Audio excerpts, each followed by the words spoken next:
Hi, I'm going to be doing another rebuild series, this time in Madden NFL 25. I'll be doing Connected Career as an owner, an existing one for that matter. Of course, I'll be using Stephen Ross, the owner of the Miami Dolphins, for this series. It'll be interesting how this season goes considering the offense isn't the strong point, but defense is pretty good. The best player on the roster is Cameron Wake. If you don't know who that is, then let me remind you real quick. Third down and 10, Dalton in his own end zone, and down he goes into the safety. Ball game. Second best player is Brandon Fields. If you don't know who he is, then let me remind you. You gotta get a snap of credit, he accurate. The third elite player on the team is Mike Wallace. Miami had just signed him in the offseason to a 5-year deal worth $60 million. His production during that time wasn't worth it, and the Dolphins felt like he was a bad fit, trading him to Minnesota for a 5th round pick that ended up being Jay Ajayi. Going to day 1 and 4. There's Ajayi breaking free again, and this will put it on ice. Final elite player on the list is Brent Grimes. He was injured the previous season with the Falcons, tearing his Achilles tendon. Miami took a 1-year prove-it deal on the player to see if he could still play at a high level. He did for 3 straight seasons. Unfortunately, he was cut from the team after some words from his wife.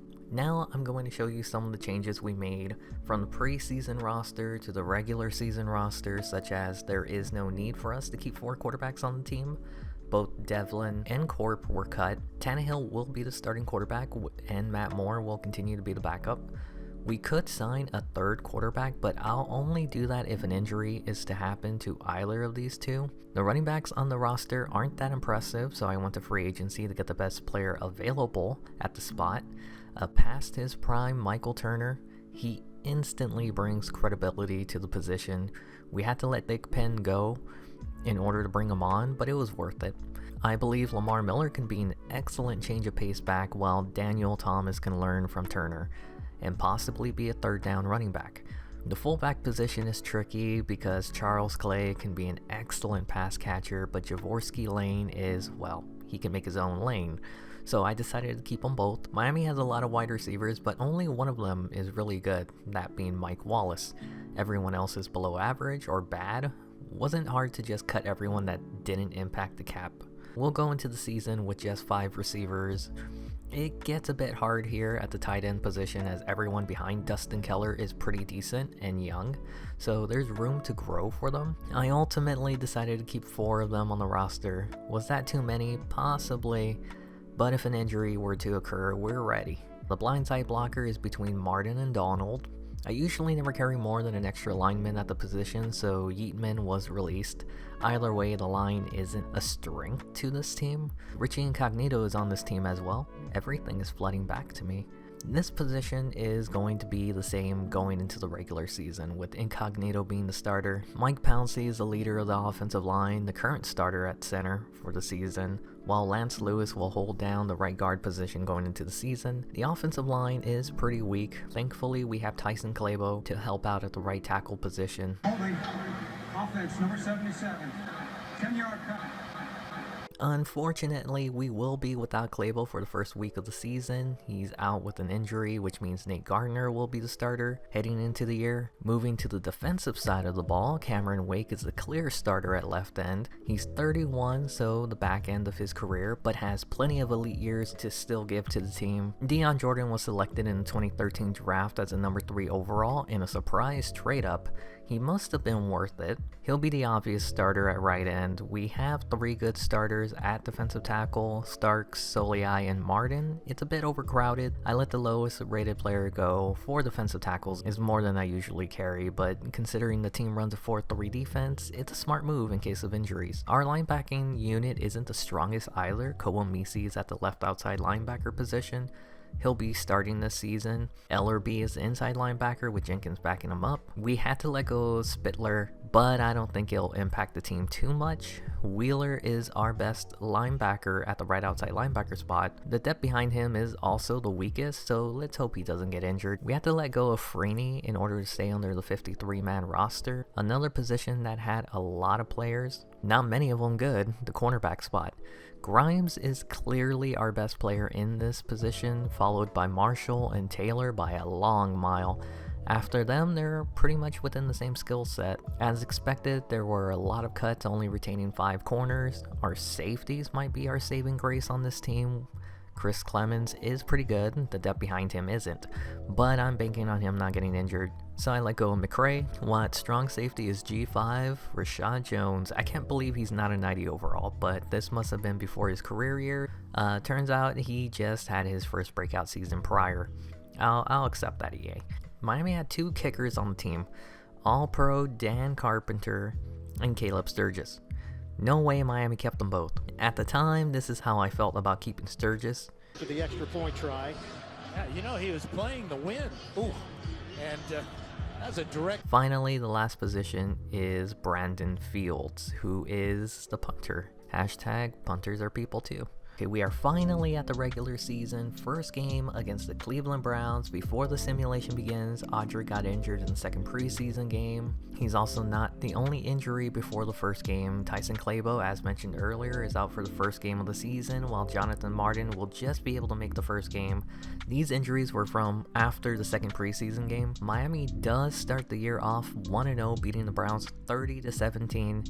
The team got after Whedon 7 times. Defense wins games. Unfortunately, a big name on the defense will be out of action for 2 weeks. Cameron Wake tore cartilage in his knee and will be out, while Michael Turner broke his thumb and will be out for 2 weeks as well. The injury bug is going around as Martin will be out for 5 weeks, but thankfully there's 2 good starters already ahead of him in that lineup. There is good news. Tyson Clabo will be back to start at the right tackle position for week 2, which will be against the Indianapolis Colts. The Miami Dolphins remain undefeated, beating them 16-7. The defense went off again, sacking Andrew Luck 5 times. That's 12 sacks in 2 games already. Danielle Ellerbe also got AFC Defensive Player of the Week. They're going to need him to do it again for the next few weeks, as Dion Jordan is now out for 3 games.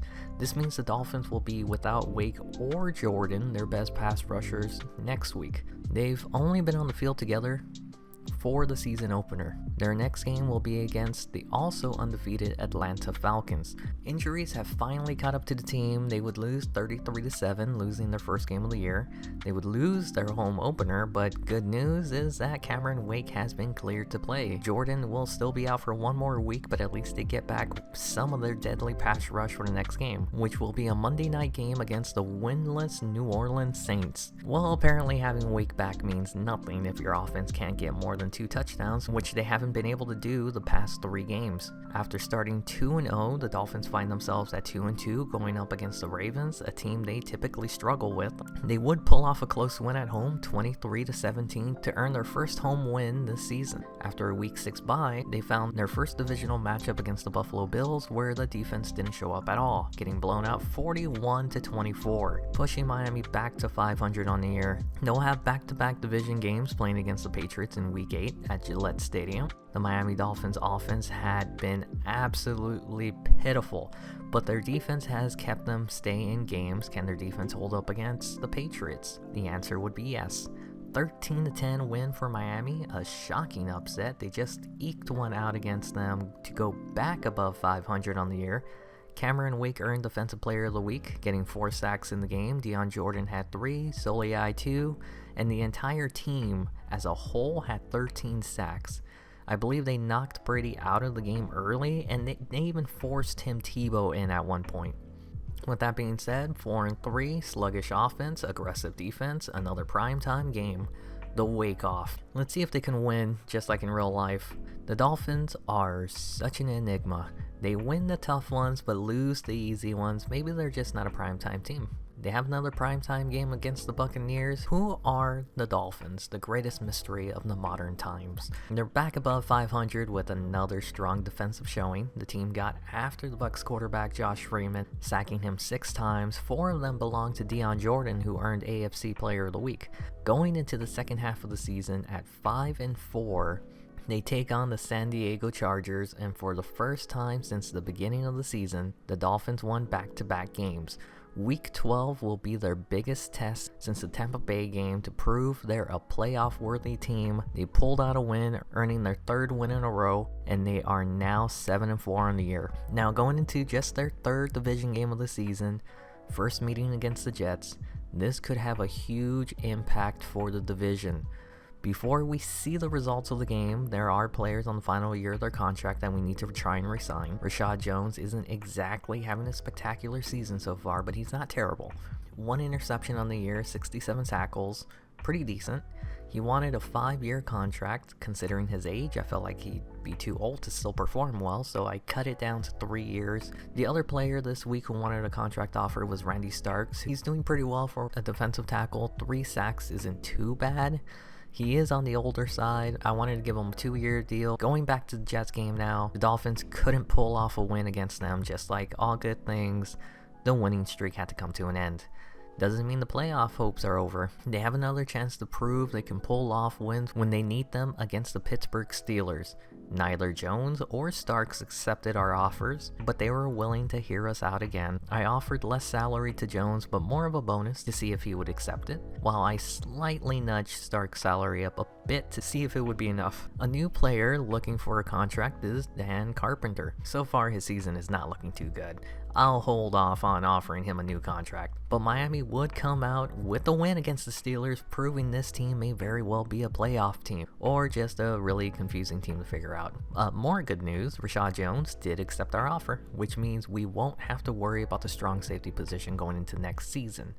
The last 3 games will be against the division. First up, the Patriots. Before that, I wanted to handle a contract with Koamisi. For a player who's on the lower tier of linebackers, he's been playing well for the team.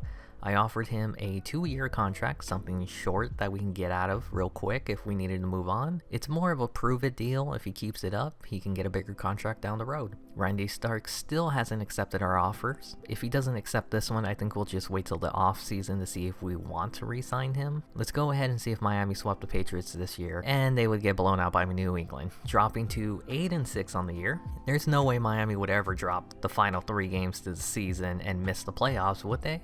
On the bright side, Koamisi signed. On the not so bright side, Tannehill is struggling to lead this offense. It's very important now that Miami wins this game to stay in the division lead. They can afford to lose this game and play the Jets next week to tie, but that would also mean Buffalo could tie as well for the division. This is essentially a must-win game for Miami. Earlier this year, we had Randy Starks wanting a new offer, but not accepting any of our contracts. Hopefully, Soliai and the team can come to terms. He's much cheaper than Starks, so maybe we can at least bring him back. These last 2 games have been embarrassments for Miami. They were 7-4 at one point. They're now 8-7 on the outside looking in on the playoffs. Tannehill once again fell apart when the team needed him most. They head into the final week in a 3-way tie with the Jets and the Bills. Even if Miami wins, they may not get into the playoffs unless the Bills lose. There are 8 teams at 9-6 and 8-7. 5 of them are fighting for the final 2 playoff spots. The Dolphins won and finished the season with a 9-7 record. Their defense showed up one last time to help them finish the season on a win, but did they make the playoffs? Yes, they did. They'll be playing against the team that swept them this season. The playoff game will be in the next video. Let's go over how well the players did this season. Ryan Tannehill is not looking like the long-term answer for the team. He played terribly, 20 interceptions to only 7 touchdowns. I may look into moving on from him going into the next season, but don't tell him that. Michael Turner was a free agent signing during the preseason. He may be over the hill and averaging over 3 yards a carry, but managed to get over 1,000 yards and 9 touchdowns. He's pretty much Eddie George at this point. Lamar Miller put up a similar average, but 7 touchdowns on almost half as many carries. Is Miller the future of the team? With how poorly Tannehill played, I'm surprised Wallace almost had 1,000 yards receiving. He did catch 5 of 7 touchdowns he threw. Hartline was only 100 yards away from Wallace, but with no touchdowns, while Gibson was 3rd in receiving on the team. Either we have to get Tannehill more weapons, or we need to get our weapons someone else other than Tannehill. Guess who led the team with the most amount of sacks allowed? Jonathan Martin. A close second was Lance Lewis, so if we can find a replacement player for either position, left tackle or right guard, we have to consider taking him. Wheeler was the best player in the linebacking core we had. He proved he was the best tackler this season, leading the team with 136 tackles while recording 4 sacks. Next best player, Ellerby, who recorded 7 sacks on the season and was second in tackles with 121. Next player after him was Rashad Jones with 91 tackles, and after him, no one else had more than 71 on the year. Cameron Wake and Dion Jordan were nightmares for other teams to play against. 18 sacks for Wake and an interception, while also missing 2 games, while Dion Jordan had 17, who also missed 3 games. Wake tied for the NFL sack leader. Imagine if he played every game. Brent Grimes led the team with 5 interceptions, the only player with multiple interceptions on the team. He's also on a prove-it deal, so I expect him to be very expensive this offseason. Dan Carpenter did not have a great season. He was below 80% kicking this year, and it would be hard not to consider moving on from him after the year. Brandon Fields continues to be one of the best punters in the league. He proved it again. Here are the end of the season news before we cap off the video. The MVP of the NFL is Colin Kaepernick. Jason Garrett was fired from the Cowboys. Tom Coughlin decided to retire from coaching. Jim Harbaugh won NFL Coach of the Year. Sean Lee got NFL Defensive Player of the Year, while Derek Johnson got AFC Defensive Player of the Year. Peterson got NFC Offensive Player of the Year after running for over 2,000 yards, while Ray Rice got the AFC Player of the Year. There were a few Dolphins who were in the running for many of the awards, such as Joe Philbin finishing 6th for Coach of the Year. Both Wheeler and Ellerby finished 8th and 9th for Defensive Player of the Year. Dion Jordan was 4th for AFC Defensive Rookie of the Year, which is shocking considering he was 1 sack away from being tied for the sack leader. Jamar Taylor was also 10th on the list. Michael Turner was also 6th for AFC Best Running Back. Mike Wallace was 8th for the AFC Best Wide Receiver. Mike Pouncey was 6th for Best O-Line. Cameron Wake did earn AFC Best Defensive Lineman for 2013, which he definitely deserved. In 3rd was Dion Jordan. Brent Grimes was so close to getting AFC Best Defensive Back, but just missed out to Kendrick Lewis. Most of the players who were mentioned for awards made the Pro Bowl. Incognito, being the only one who wasn't mentioned, somehow made it. Pouncey went to the Pro Bowl. Both Wake and Jordan made it, and lastly Grimes made it. Thank you all so much for sticking all the way to the end. The next video will be the wild card game. This was supposed to be a rebuild, but the team was already good enough to sneak into the playoffs. With that being said, I was curious if anyone was interested in me doing a live stream of the off season over on Twitch. Links will be in the description. If people like the idea, then maybe we can plan that in the next week or 2. Hope you all enjoyed, and I'll see you in the next video.